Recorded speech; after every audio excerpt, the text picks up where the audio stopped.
खबर आ रही है, तो ये बड़ी खबर इस वक्त की आप तक पहुंचा दें लखनऊ से, जहां सीएम योगी ने पूरे मंत्रिमंडल को जिम्मेदारी दी है। ये बड़ी जानकारी, मंत्रिमंडल को जमीन पर उतरने के निर्देश दिए गए सीएम योगी की तरफ से। एसआईआर की ड्राफ्ट सूची जारी होने पर सीएम की तरफ से ये निर्देश जारी किए गए हैं। सूची में कितने पात्र लोग नहीं, ये पड़ताल करें। सीएम ने कहा सूची में अपात्र लोगों की भी पड़ताल की जाए। तो ये बड़ी खबर इस वक्त के लखनऊ से आपको बता रहे हैं। मंत्रिमंडल को जमीन पर उतरने की जिम्मेदारी दी गई है मुख्यमंत्री योगी आदित्यनाथ की तरफ से। तो ये बड़ी जानकारी, सिपाही भर्ती के फैसले जनता को बताएं। सीएम ने कहा जी राम जी योजना के प्रचार प्रसार की जिम्मेदारी भी सीएम ने मंत्रिमंडल को सौंप दी है। मंत्रियों को उनके प्रभार के जिलों में जिम्मा मिला है। ये बड़ी जानकारी, पीसी अन्य कार्यक्रमों से प्रचार प्रसार करें। सीएम योगी का कहना है सूची में अपात्र लोगों की भी पड़ताल की जाए। तो मुख्यमंत्री योगी आदित्यनाथ ने एसआईआर और बीबीजी रामजी बिल को लेकर ये तमाम दिशा निर्देश जारी किए हैं।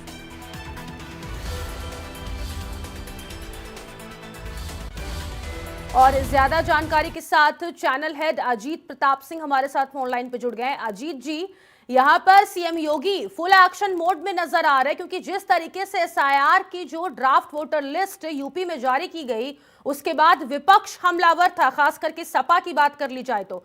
उसके बाद तमाम जिम्मेदारियां मंत्रिमंडल को दी गई है, पीसी से प्रचार प्रसार करने के लिए कहा जा रहा है।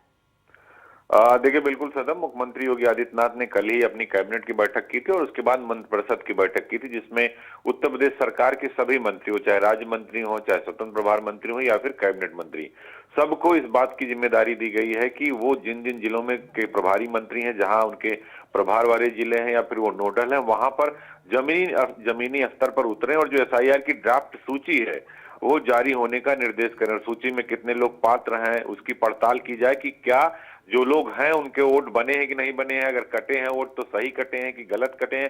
सभी मंत्रियों को, विधायकों को इस बात की जिम्मेदारी दी जा रही है कि आप अपने अपने क्षेत्र में रहिए और वोटर लिस्ट जरूर चेक करिए। उसको ये देखिए कि जो पात्र लोग हैं उनके वोट उसमें है कि नहीं है।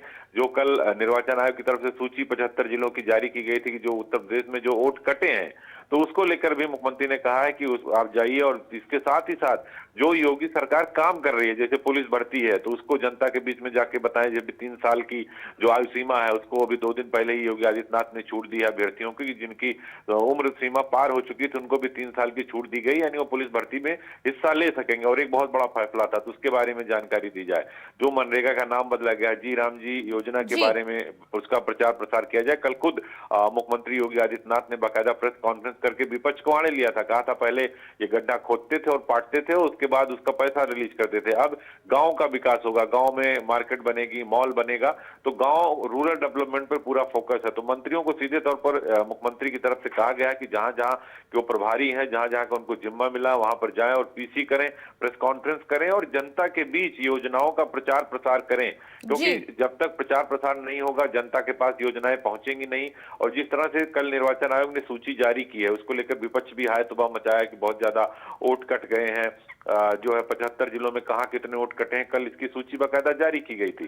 तो अब मुख्यमंत्री की तरफ से कहा गया है कि ग्राउंड जीरो स्तर पर जाएं और सब लोग अपनी अपनी जिम्मेदारी का निर्वहन करें और जहां भी उनको जरूरत पड़े वोटर लिस्ट की पड़ताल करें, जांच करें, योजनाओं का प्रचार प्रसार करें और बाकायदा प्रेस कॉन्फ्रेंस करें। सदम, बहुत शुक्रिया आपका तमाम जानकारी साझा करने के लिए। तो आपको